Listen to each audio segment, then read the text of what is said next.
Jadi di broken link test ini memungkinkan kalian itu untuk ngecek bahwa apakah di halaman website kalian itu semuanya itu kedeteksi error atau enggak gitu. Jadi kan kalau misalkan ngomongin experience, pasti kan kalau kalian misalnya lagi buka-buka halaman website, lagi asik-asik baca, ternyata ada link yang bisa kita klik dan kita tuh mau baca kelanjutannya tapi ternyata errornya itu ya mungkin faktornya banyak ya, tapi kita jadi terganggu kan pengalamannya. Kayak kita tuh harusnya tuh bisa nih klik button next gitu untuk mendapatkan informasi lainnya, tapi ini nggak bisa karena error gitu. Nah, itu masuknya ke kategori broken link. Nah, dari broken link tersebut yang harus kita lakukan adalah memastikan bahwa broken link tersebut bisa kita arahkan dan kita manfaatkan. Jadi kalau link rusak tuh bukan berarti ya udah rusak buang aja gitu, tapi kita bisa manfaatkan. Dan ada sesuatu yang harus kita lakukan kalau seandainya kita menemukan link yang rusak di halaman website kita gitu. Jadi kalau kalian merasa ini broken link, perasaan kita nggak pernah ngapa-ngapain deh, tapi kenapa bisa ada ya? Nah, ada beberapa faktornya gitu. Tanpa kalian sadari, ada activity yang memungkinkan kalian itu menyebabkan broken link di website kalian. Contoh misalnya ya, ini penyebab broken link, ada salah pengetikan atau typo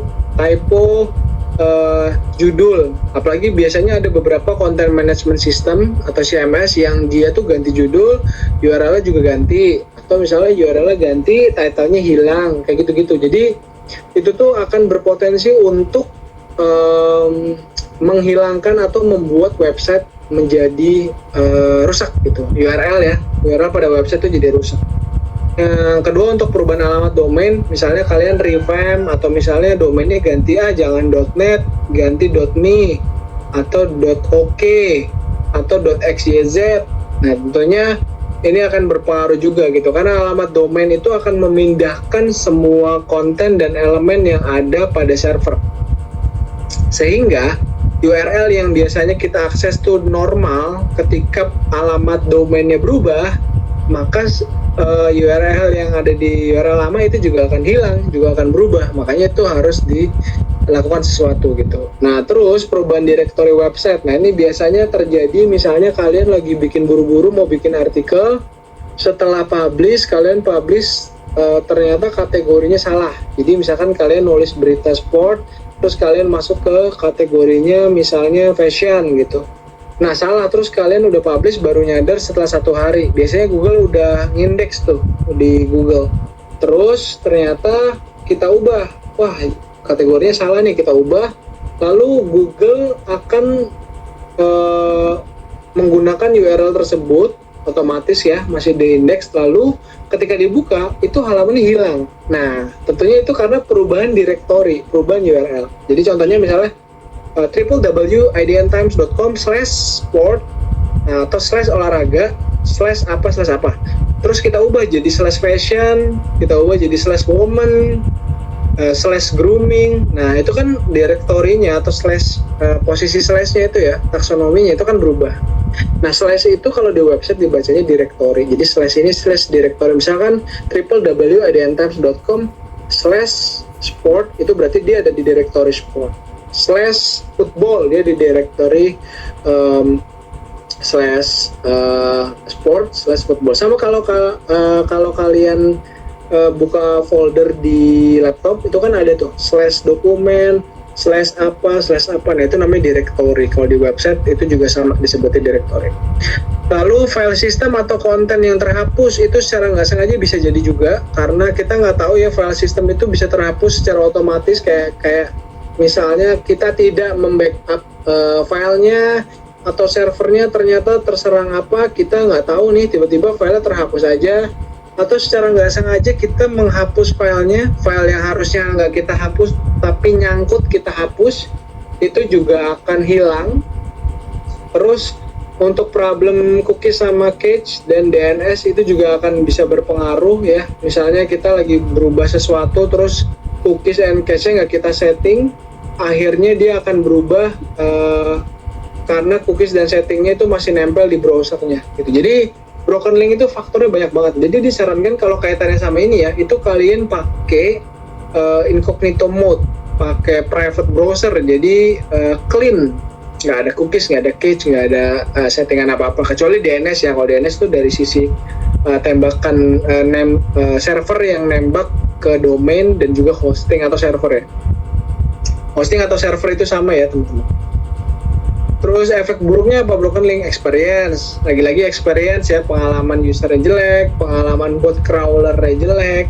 Terus performa di website otomatis karena bot crawlernya udah bisa ngebaca dan jelek, itu akan menjadi nggak perform di SERP. Terus dan yang paling apes adalah kehilangan banyak traffic karena yang tadinya udah ke indeks ternyata dia hilang. Contoh kasus misalnya kalian ada breaking news artis meninggal misalnya, otomatis dipublish, terus setelah publish kasusnya sama, salah kategori, malah misalnya dimasukin di kategori humor misalnya, padahal itu artis meninggal, selebriti atau berita berduka, terus kalian ganti, udah naik beritanya, terus ternyata salah kategorinya, terus kalian ganti secepat mungkin, otomatis Google kan nggak bisa langsung secepat itu ya merubah pengindeksannya, terus trafficnya akhirnya loss, udah hilang aja gitu, padahal kita udah ada di ranking 1 tapi ternyata hilang. Nah, itu efeknya lumayan besar untuk website-website yang memang mungkin menghasilkan traffic yang besar ya.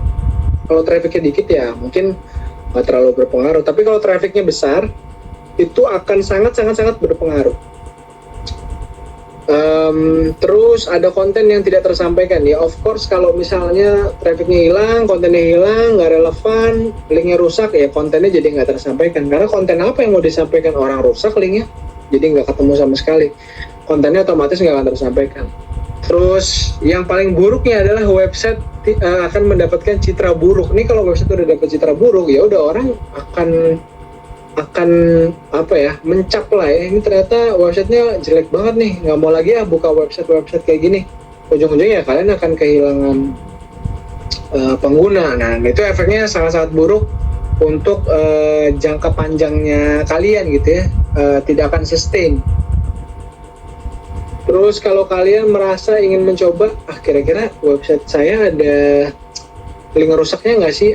Di sini ada platform yang bisa kalian pakai. Itu kategorinya atau tipe platformnya, ada yang tipenya plugin, atau bisa kalian pakai online website, atau kalian bisa pakai software. Jadi ini 3 yang beda ya, Screaming Frog, terus online broken link checker, ada juga broken link checker. Nah tapi kalau kalian ngerasa kalau misalnya nginstal software lagi nanti ribet lagi, berat lagi, lama lagi, terus kalau misalnya kalian mau pakai plugin gitu bingung cara nginstalnya, tapi kalau kalian mau langsung gampang ya udah langsung aja pakai online broken link checker. Jadi URL-nya itu kalian bisa akses di onlinebrokenlinkchecker.com.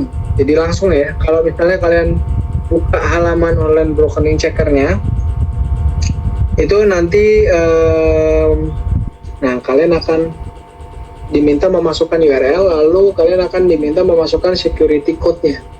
Nah nanti di sini akan kelihatan. Ini karena tadi prosesnya lama juga, jadi udah aku search terlebih dahulu. Nah, contoh di sini nanti resultnya akan seperti ini nih. Misalkan kalian sedang mencari sesuatu, terus masukin URL-nya. Contoh lagi-lagi di sini website yang kita pakai misalnya www.hubspot.com. Lalu masukkan security code-nya. Lalu di sini setelah nanti engine-nya memproses, dia akan memberikan halaman yang error. Nah, contohnya di sini dalam table ini akan kelihatan nih. Di sini adalah broken link-nya ada sejumlah 8 misalnya gitu ya, 8. Nanti dia akan ngeliat nih, proses 1000 halaman dan 2000 something links gitu. Nah ternyata ada error nih di sini nih. Nanti di sini kelihatan broken linknya tuh kemana. Terus misalnya kalau kalian lihat di sini link text-nya atau anchor text-nya itu apa. Terus di sini tempat atau halaman di mana si error ini ditemukan, kalian bisa lihat di sini. Terus di sini ada server response-nya. Jadi kelihatan ya, server response kayak yang tadi dibahas bahwa ada kode-kodenya bahwa 4 tuh apa, 4 itu hilang, filenya hilang.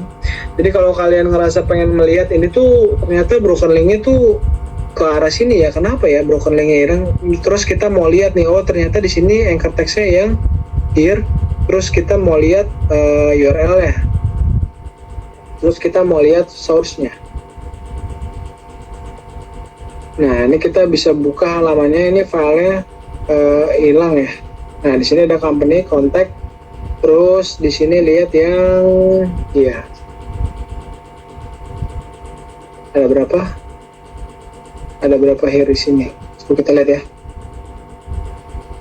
Oke, Cambridge, government, traffic, parking. Oke, di sini aja udah nggak ada nih. Link text-nya juga ini accept. Nah, kita cari ya. Ini ada 2. Terus kalau dilihat broken link checkernya, ini coba kita lihat ya.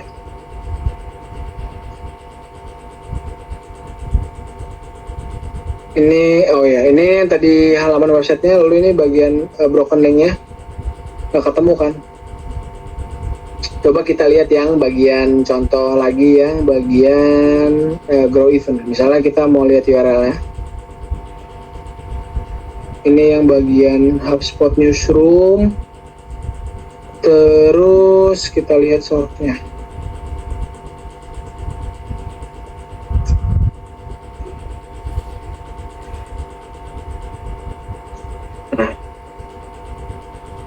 Ini aja kelihatannya cuma hanya kayak gini aja nih, nggak bisa kelihatan sama sekali. Jadi kalau kalian mau lihat secara mendetail, ini ya 404 ini kan error not found, berarti semua halaman yang ada di sini broken linknya itu hilang semua karena kodenya pakai kepala 4. Jadi kalau kepala 4 itu menandakan bahwa kontennya itu hilang.